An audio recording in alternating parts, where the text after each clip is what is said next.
The President, the Vice President, and all ministers and their deputies are dismissed from office. In Rawlings' rise to power, he declared it was a revolution, and the revolution's first year saw the country economically destabilized, partly by the revolutionaries' own policies combined with relentless pressure from the international commercial lenders. It could be the IMF. Ghana's credit, already fragile, vanished completely.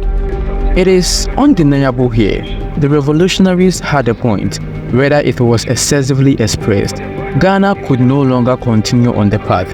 Whichever path it was that had delivered the country this far, the nation needed a serious restructuring, and whether a political revolution was the ideal way to perform this all-out change in those circumstances still needs to be debated in the country. There is a Japanese proverb that says, although the sun rays do not pluck these flowers from this garden, it is useless against the wind which does not read. The drought of 1983 that brought the 1983 famine obviously did not read the revolutionary script of Rawlings on Thursday, 31st December 1981, and it wasn't as 1982 turned into 1983. I'm to the studio today to brief you on the latest state of the revolution and to share with you our thoughts on the future of our dear nation. I do this in the conviction that there can be no revolution unless the people, all of us, really understand what it is all about, and springing from that understanding, genuinely commit our support to it. Meanwhile, there had been little notice in the Ghanaian media that Nigeria had given a very strict and final ultimatum in 1982 to foreigners there to regulate their stay or be kicked out early in 1983. It is. The aliens departed Nigeria in less than 14 days. If you were to take into consideration the number of days which the Ghanaian government decided to keep its border open, perhaps they would have been out within a week.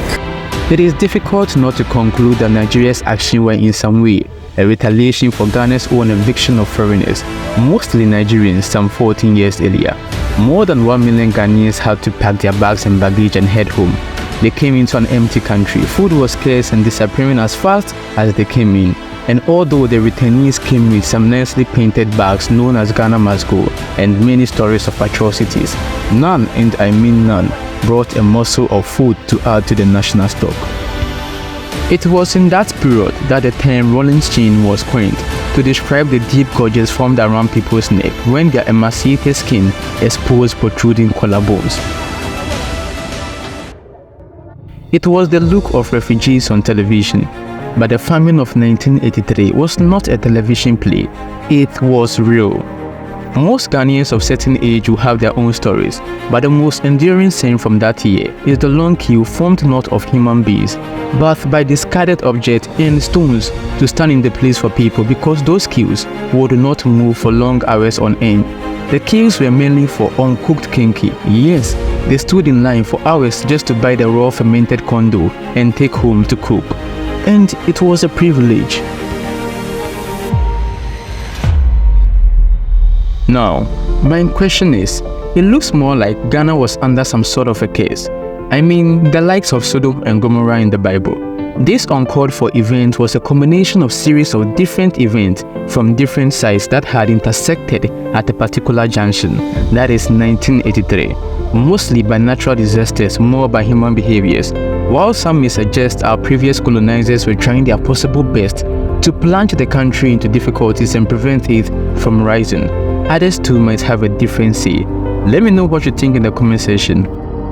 Please don't forget to like the video, hit the subscribe button and smash the notification bell. Thank you so much.